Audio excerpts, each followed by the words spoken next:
Global IMA bank, सबैका लागि bank. विपदको यो घडीमा यहाँहरूले देखाउनु भएको तदारुकता, यहाँहरूले देखाउनु भएको जिम्मेवारपनको लागि म हार्दिक आभार व्यक्त गर्न चाहन्छु। आज राष्ट्रिय स्वतन्त्र पार्टीका श्रद्धेय सभापति रवि लामिछानेज्यूले आह्वान गर्नुभएको सर्वदलीय बैठकले केही महत्त्वपूर्ण निर्णयहरू गरेको छ। त्यो महत्त्वपूर्ण निर्णयहरू यहाँहरूलाई म संक्षेपमा भन्न चाहन्छु। त्यसपछि यहाँहरूको केही प्रश्नहरू थप कुराहरू रह्यो भने त्यसको पनि हामी जवाफ यहाँहरूलाई सम्बोधन गर्ने म प्रयास गर्नेछु। सबैभन्दा पहिला राष्ट्रिय स्वतन्त्र पार्टीका श्रद्धेय सभापति रवि लामिछानेज्यूले आह्वान गर्नुभएको बैठकमा मुख्य संसदमा प्रतिनिधित्व गर्ने सबै राजनीतिक दल र त्यसबाहेक जसपा नेपाल र जनमत पार्टीलाई पनि आमन्त्रण गरिएको थियो। पार्टीका प्रमुख तथा प्रतिनिधिहरू सहभागी हुनुभएको थियो। यो बैठकले, सर्वदलीय बैठकले खास गरेर केही महत्त्वपूर्ण निर्णय गरिएको छ।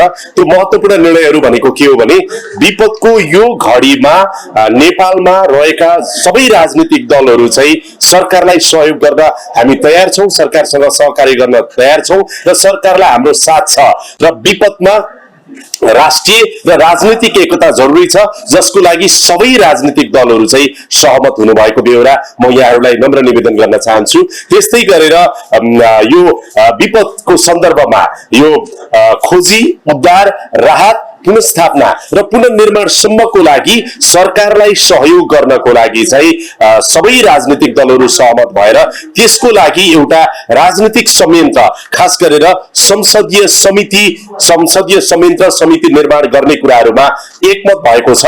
त्यो संसदीय समिति चाहिँ किन निर्माण गर्न लागि हो भनेदेखि, संसदीय समिति भयो भने त्यसले सरकारलाई अझ बढी जिम्मेवार र जवाबदेही बनाउन सक्छ र सरकारलाई अझ बढी सहयोग गर्न सक्छ भन्ने महसुस भएर त्यो संसदीय समिति चाहिँ बनाउनको लागि राजनीतिक दलहरू तयार हुनुभएको छ। त्यस्तै गरेर यो विपदमा राजनीतिक र दलीय राजनीति भन्दा, राजनीतिक प्रचार भन्दा अझै माथि उठेर मानवीय सेवामा, विपदमा सेवा गर्नुपर्छ भन्ने हिसाबले हामी राजनीतिक दलहरू आफ्नो ब्यानर, आफ्नो लोगो, आफ्नो झण्डा भन्दा माथि रहेर चाहिँ हामीले यति बेला जनतालाई, प्रभावितहरूलाई सहयोग गरौं भन्ने उद्देश्यले त्यो भन्दा माथि रहेर राजनीतिक दलहरूले चाहिँ आफ्नो नेता कार्यकर्ताहरू त्यही रूपमा परिचालित हुने र सरकारलाई सहयोग गर्ने प्रतिबद्धताहरू जनाउनु भएको छ र खोजी तथा उद्धार अनि राहतको सन्दर्भमा अहिले जे जस्ता प्रयासहरू भइरहेका छन् त्यो प्रयासको सन्दर्भमा, सरकारले गरिरहेको कामको सन्दर्भमा सबै राजनीतिक दलहरूले सराहना व्यक्त गर्नु भएको छ र सरकारको प्रशंसा पनि गर्नु भएको छ र सरकारलाई आवश्यक कदम तत्काल चाल्नको लागि खोजीको सन्दर्भमा मान्छेहरू अझै पनि उद्धारको पर्खाइमा रहेका छन्। उहाँहरूलाई चाहिँ तदारुकताका साथ उद्धार गरियोस्, त्यस्तै गरेर घाइतेहरूको उपचार होस्, त्यस्तै गरेर राहतको पर्खाइमा रहेकाहरूको चाहिँ तत्काल राहतका प्याकेजहरू चाहिँ जाउन् भन्ने उद्देश्यले पनि त्यो खालको सल्लाह सुझावहरू दिएको छ र विपद जोखिम न्यूनीकरणको सन्दर्भमा यो हिमतालहरू जुन रूपमा फुट्ने क्रमहरू ग्लोबल वार्मिङको कारण चाहिँ अलिकति बढिरहेको अवस्था छ, हिमताल फुट्ने जोखिमहरूको सन्दर्भमा यसको रिस्क एसेसमेन्ट चाहिँ गर्न जरुरी छ भन्ने कुराहरू पनि आएको छ र विगतका विपदहरूको सन्दर्भमा हामीले खोजी, उद्धार, राहतमा त सुख दुःख राम्रैसँग जसोतसो गरिरहेको इतिहास छ, तर पुनर्स्थापना र पुनर्निर्माणको सन्दर्भमा जुन प्रभावकारी कामहरू चाल्नुपर्छ त्यो सन्दर्भमा चाहिँ विगतका विपदहरूबाट पाठ सिक्दै हामी यसपटक चाहिँ अझ चुस्त रूपमा चाहिँ पुनर्निर्माण समेत छिटो अगाडि बढाउनु पर्छ।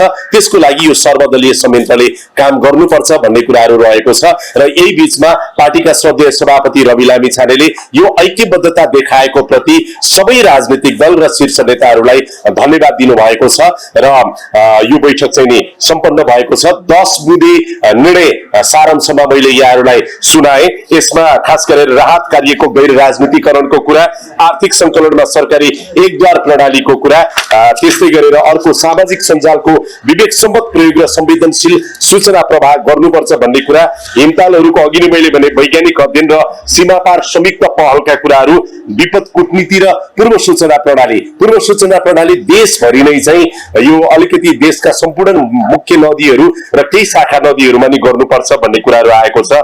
राष्ट्रिय एकतामा एकदमै जोड दिइएको छ। सबै सबै राजनीतिक दलहरूको तर्फबाट। अर्को कुरा अघि नै मैले भने रिकन्स्ट्रक्सनको सन्दर्भमा पनि निर्णय भएको छ, जलवायु न्याय र विश्वव्यापी उत्तरदायित्वको सन्दर्भमा पनि निर्णय भएको छ। अन्तर्राष्ट्रिय समुदायको सहयोग, यो सर्वदलीय राजनीतिक आजको बैठकले एउटा के गरेको छ भनेदेखि राष्ट्रिय तथा अन्तर्राष्ट्रिय निजी क्षेत्रदेखि जसले जति जसरी सहयोग दिनुभएको छ उहाँहरूलाई धन्यवाद र सहयोगको अपिल पनि सर्वदलीय बैठकले गरेको कुरा यहाँहरूलाई म जानकारी गराउन चाहन्छु। र अघि नै मैले भने उच्च स्तरीय एउटा सर्वदलीय संयन्त्र, त्यो संसदीय समितिको रूपमा चाहिँ गठन गर्ने भन्ने निर्णय भएको छ। र अन्तिममा आफ्नो ज्यानको प्रवाह नगरी नागरिकको उद्धारमा अहोरात्र खटिनुभएका नेपाली सेना, नेपाल प्रहरी, सशस्त्र प्रहरी बल, स्वास्थ्य कर्मी, राष्ट्र सेवक कर्मचारी र सम्पूर्ण स्वयंसेवकहरूको अदम्य साहस र समर्पणको हामी उच्च सम्मान गर्दछौं। यस अकल्पनीय राष्ट्रिय संकटलाई एकताबद्ध भई राष्ट्रिय नवनिर्माण, पूर्व तयारी र उत्तमशीलताको अवसरमा रूपान्तरण गर्न हामी दृढ संकल्पित छौं भनेर यहाँ रवि लामिछाने सभापति राष्ट्रिय स्वतन्त्र पार्टी, गगन थापा सभापति नेपाली कांग्रेस, पुष्पकमल दाहाल संयोजक नेपाली कम्युनिस्ट पार्टी, शंकर पोखरेल महासचिव नेकपा एमाले, ध्रुव राई श्रम संस्कृति पार्टी, राजेन्द्र लिङदेन अध्यक्ष राष्ट्रिय प्रजातन्त्र पार्टी, उपेन्द्र यादव अध्यक्ष जनता समाजवादी पार्टी र चन्दन सिंह जनमत पार्टी उहाँहरूले हस्ताक्षर गर्नु भएको छ। र यो बाहेक अर्को कुरा यहाँहरूलाई म भन्न चाहन्छु, आजको यो सर्वदलीय बैठकमा सरकारको समेत उपस्थिति रहेको थियो। सरकारको तर्फबाट गृहमन्त्री सुदन गुरुङ, त्यस्तै गरेर अर्थमन्त्री डाक्टर स्वर्णिम वाग्लेले अहिले भइरहेको कामहरूको जानकारी दिनुभएको थियो। गृहमन्त्री सुदन गुरुङको तर्फबाट उहाँले अहिले खोजी उद्धार र राहतमा भइरहेको कामहरूको जानकारी गराउनु भयो र अहिलेसम्मको औपचारिक आँकडा अनुसार 165 जनाको शव प्राप्त भएको छ। झन्डै 900 करिब 900 मानिस चाहिँ बेपत्ता भएको अहिलेसम्म प्रारम्भिक रिपोर्ट हुन आएको छ। यद्यपि यो संख्या बढ्न सक्ने अनुमान गरिएको छ र हिजोदेखि आजसम्म अनवरत रूपमा हेलिकप्टरहरू स्ट्यान्ड बाई अवस्थामा राखिएको छ। अहिले तत्कालको अवस्थामा भने 22 वटा हेलिकप्टर अहिले पनि ती ठाउँहरूमा राखिएको छ। नाइट भिजन हेलिकप्टरले हिजो पनि प्रयास गरेको थियो, तर भूगोलका कारण, अलिकति कठिन भूगोलका कारण त्यो ल्यान्ड गर्नको लागि चाहिँ नि समस्या हेलिकप्टरहरूलाई भइरहेको छ। र डेड बडी म्यानेजमेन्टको सन्दर्भमा खास गरेर शवहरूको पहिचान कसरी गर्ने र त्यो हस्तान्तरण गर्ने सन्दर्भमा एउटा छुट्टै युनिट बनाइएको छ। यो कुराहरू पनि यहाँहरूलाई जानकारी गराउन चाहन्छु। र जति खालको पूर्वाधारको क्षतिहरू भएको छ, पूर्वाधार मन्त्री अहिले ती ठाउँहरूको अवलोकनमा सम्भवतः जानु भएको छ र पुलहरू जति पनि बिग्रिएको छ त्यो अवस्थामा चाहिँ भत्किएको छ, बगाएको छ। बेली ब्रिज तत्काल बनाउने कुराहरूमा त्यसको लागि तयारी भइरहेको छ र केही हामीसँग अहिले 10 वटा जति बेली ब्रिज त हामीसँगै तयारी अवस्थामा रहेको र अन्य बेली ब्रिजहरू पनि चाहिँ अब अन्तर्राष्ट्रिय सहयोग मार्फत चाहिँ अलिकति आउँछ भन्ने कुराहरू अपेक्षा भइरहेको छ। र कनेक्टिभिटीको सन्दर्भमा सञ्चार सम्पर्कलाई कायम राख्नको लागि सञ्चार मन्त्रालय मार्फत चाहिँ यहाँहरूलाई जानकारी गराउँ। तत्त ठाउँमा अहिले खास गरेर रसुवाका ठाउँहरूमा चाहिँ डेटा इन्टरनेटको लागि त्यो उपलब्धता पनि र त्यस्तै गरेर टेलिफोनको लागि पनि त्यो उपलब्धता अहिले सञ्चार सम्पर्क फेरि जोडिएको अवस्था छ। कनेक्टिभिटीको सन्दर्भमा अरू खालको रोडको कनेक्टिभिटीहरू पनि सरकारले अगाडि बढाउने कामहरू गरिरहेको छ। र राहतको लागि यहाँहरूलाई जानकारी गराउँ, राहतका प्याकेजहरू तत्काललाई चाहिने जस्तो टेन्टहरू भयो, खानेकुराहरू भयो, अरू स्वास्थ्यसँग सम्बन्धित औषधिका कुराहरू, सरसफाइका कुराहरू, पानीका कुराहरू, त्यस्ता प्याकेजहरू चाहिँ ती ठाउँहरूमा अहिले पुगिरहेको व्यवस्था पनि यहाँहरूलाई अनुरोध गर्न चाहन्छु। सँगसँगै अर्को कुरा के छ भने अहिले जति क्षति भइरहेको छ हामीलाई अन्तर्राष्ट्रिय समुदायबाट पनि हामीलाई चाहिँ नि सहयोगको प्रतिबद्धता होइन, सहयोग नै आइरहेको बेहोरा जानकारी गराउन चाहन्छौँ। हामी छिमेकी मुलुक भारतबाट समेत हिजो मात्रै राहत सहितको चाहिँ नि जहाज आइसकेको छ र त्यो राहत दिइसकिएको अवस्था छ। छिमेकी मुलुक चीनबाट पनि हामीलाई त्यही खालको सहयोग आइसकेको अवस्था छ। त्यस्तै गरेर अमेरिका, जापान लगायतका अन्य विभिन्न मुलुकहरूबाट पनि सहयोगको प्रतिबद्धता आइसकेको छ र माननीय अर्थमन्त्री डाक्टर स्वर्णिम वाग्लेले दिनुभएको जानकारी अनुसार अहिले करिब तत्कालै 35 अर्बको प्रतिबद्धता आइसकेको छ। 35 अर्बको प्रतिबद्धता यहाँहरूलाई जानकारी गराउँ। वर्ल्ड ब्याङ्कदेखि लिएर अब चीनदेखि लिएर जापानदेखि लिएर एडीबीदेखि लिएर यी सबै मुलुकहरूबाट करिब 35 अर्बको चाहिँ प्रतिबद्धता अर्ली रिकभरी र रिकन्स्ट्रक्सनको सन्दर्भमा आएको अवस्था छ र सरकारले अहिले 3वटा फेजमा काम गरिरहेको छ। एउटा अगाडिको फेज आफ्टर डिजास्टर लगत्तै चाहिँ सर्च रेस्क्यू र रिलिफ, दोस्रो फेज अर्ली रिकभरी र तेस्रो फेज चाहिँ रिकन्स्ट्रक्सन पुनर्निर्माण, यो चरणमा चाहिँ कामहरू अगाडि बढाउने तयारी भइरहेको छ। सरकारको त्यो सबै तयारी र सम्माननीय प्रधानमन्त्रीज्यू पनि यसको क्लोज उसमा रहेर सम्पूर्ण निर्देशन दिएर सक्रियतापूर्वक सम्माननीय प्रधानमन्त्रीज्यूको नेतृत्वमा भइरहेको छ र सर्वदलीय संयन्त्रबाट पनि सरकारले गरिरहेको कामको प्रशंसा भएको छ र सबै राजनीतिक दलहरूले पार्टीका सभापति श्रद्धेय सभापति रवि लामिछानेले लिनुभएको यो इनिसिएसन प्रति तत्कालै भोलिपल्ट यो जुन सर्वदलीय बैठक आह्वान गरेर राजनीतिक दलहरूको भनाई, उहाँहरूको सुझाव, उहाँहरूको ऐक्यबद्धता सहकार्यका लागि सभापतिज्यूले धन्यवाद व्यक्त गर्नुभएको छ र सभापतिज्यूलाई पनि उहाँहरूले धन्यवाद व्यक्त गर्नुभएको छ। धेरै धेरै धन्यवाद।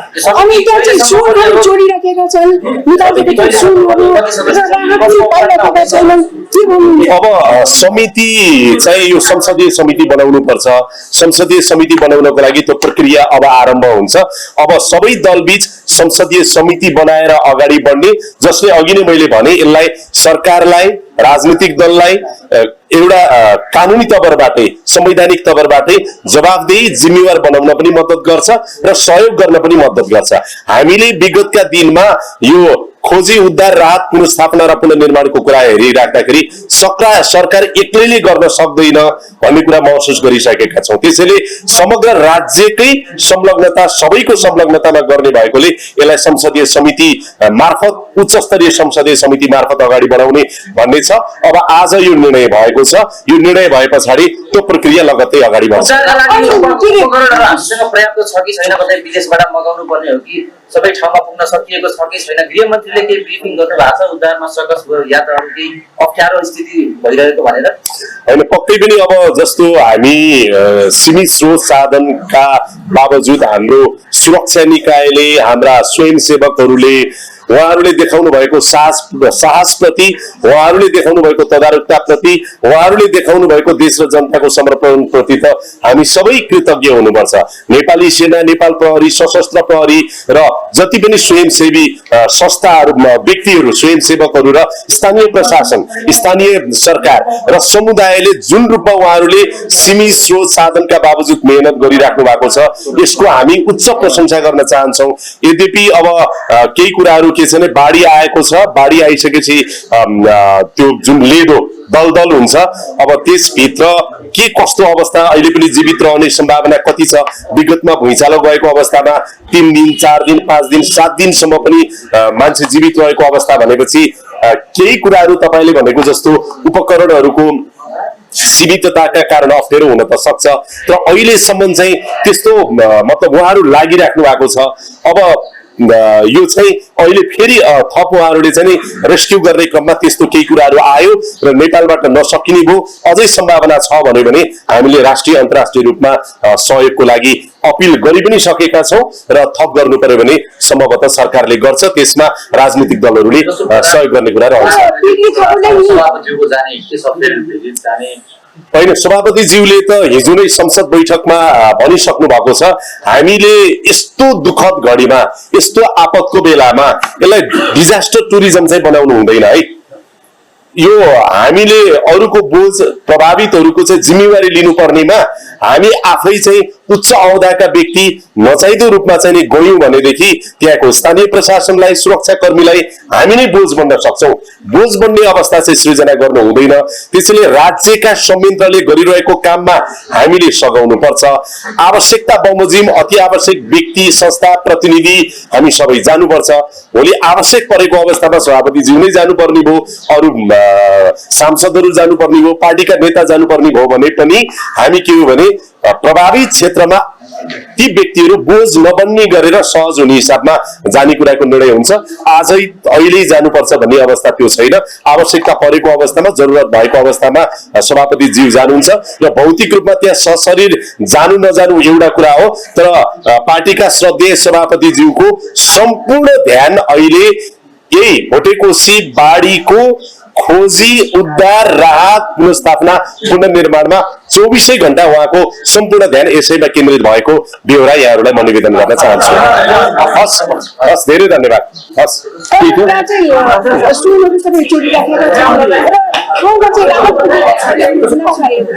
होइन, त्यो प्रयास सरकारले गरिरहेको छ।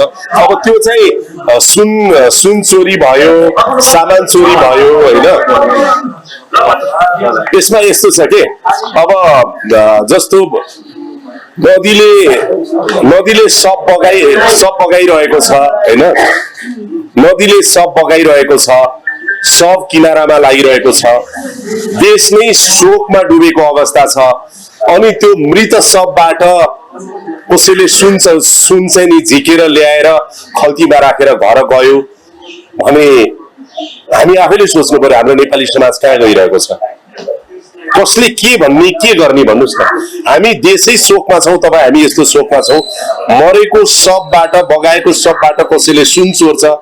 अब आफ्नै जीवन जोखिममा राखेर बगाइरहेको सिलिन्डर हामी झिक्न खोज्छौँ, बगाइरहेको काठ झिक्न खोज्छौँ, बगाइरहेको कुनै सामान झिक्न खोज्छौँ भने त्यस्तो व्यक्तिहरूलाई अहिले म यति मात्रै भन्न सक्छु, त्यो व्यक्ति जो देखिन्छ नि त्यो समाजले हेर्नुपर्छ।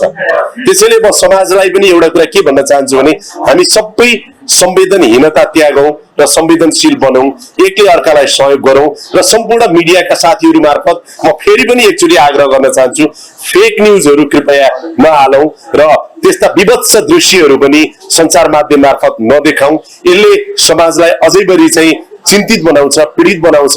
किनभने यो विपदले ल्याउने अरू थुप्रै परिणामहरू हुन्छ कि मानसिक स्वास्थ्य समस्याहरू हुन्छ।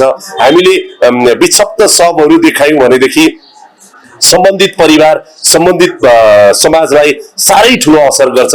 त्यसकारण यस्ता कुराहरूमा यहाँहरू सबै बुझ्ने हुनुहुन्छ र मिडियाको रोल, भूमिका जुन रूपमा यहाँहरूले हिजो बिहानदेखि नै निर्वाह गरिराख्नु भएको छ, तपाईहरूलाई पनि हामी धेरै धेरै धन्यवाद भन्न चाहन्छौँ र समाजलाई यति बेला संयमता अपनाउनको लागि हामी आग्रह गर्न चाहन्छौँ। यो एउटा कुरा के भयो भने यसपटकको चाहिँ यो भोटेकोसीमा बाढी जुन आयो र हिमफाल जसरी विस्फोट भयो अथवा जसरी बाढी हामी कहाँमा आयो, पूर्व सूचना प्रणालीको अभाव हामीलाई तत्कालै देखियो र त्यो अभाव चाहिँ चीनतर्फ पनि देखियो। किनभने चीनतर्फको पनि भन्सार कार्यालयमा ठुलो क्षति भएको छ, चीनतर्फ पनि ठुलो क्षति भएको छ, हाम्रो तर्फ पनि क्षति भएको छ। मैले जल तथा मौसम विज्ञान विभागसँग सोद्धाखेरि हामी कहाँमा अर्ली वार्निङ सिस्टम त थियो, तर त्यो अर्ली वार्निङ सिस्टमले पनि काम गर्न भ्याएन। माथिल्लो क्षेत्रमा, तल्लो क्षेत्रमा मात्रै चाहिँ अलिकति काम गर्यो भन्ने कुराहरू आएको छ। तर तपाईले भनेको जस्तो अर्ली वार्निङ सिस्टमलाई, पूर्व सूचना प्रणालीलाई चाहिँ हामीले अब प्रभावकारी बनाउन जरुरी छ। यसको लागि क्रस बोर्डर हामीले चाहिँ यो कुरा हामीले उल्लेख पनि गरेका छौं, त्यो रूपमा पनि हामीले अगाडि बढ्नुपर्छ। अहिले पनि जोखिम चाहिँ टरिसकेको छैन। त्यसैले यो अवस्थामा अहिले हामीले गर्ने भनेको के हो भने जीवनको क्षति नहोस् भन्नका लागि तपाईहरु मार्फतै सबै जनताहरूलाई अहिले पनि जोखिमयुक्त क्षेत्रमा, तटीय क्षेत्रमा तत्कालै अब बाढी चाहिँ आउन रोकियो भनेर नजानु होला भन्ने पनि म अपिल गर्न चाहन्छु र सरकारले र सम्बद्ध निकायले आधिकारिक रूपमा अब सामान्य अवस्थामा फर्कियो नभनिन्जेलसम्म सम्पूर्ण नागरिक, प्रभावित क्षेत्रका नागरिकहरूलाई चाहिँ अहिले जो जहाँ जस्तो अवस्थामा जोगिएर बस्नु भएको छ त्यही सावधानी रहेर बस्नु होला। र अर्को एउटा आग्रह के गर्न चाहन्छु भने यो विपदको समय भएकोले एकले अर्कालाई साथ दिउँ, त्यतिखेर मानसिक रूपमा चाहिँ नि काउन्सिलिङ गरौँ। समाजका सबै मान्छेहरूले, भोलिन्टियरहरू त्यही रूपमा खटौँ र जोसँग जे छ स्वास्थ्य, खानेपानीका कुरा, खाद्यान्नका कुरा, लुगाफाटाका कुरा, टेन्टका पालहरूका कुरा, एकले अर्कालाई सहयोग गरौँ। आएका सहयोगहरू डुप्लिकेसन नगरौँ र यति बेला जसरी हुन्छ प्रभावितलाई सहयोग गर्न हामी सबै लाग्नुपर्छ। यतातर्फ सबैको ध्यान जाओस्, यही आग्रह गर्दछु।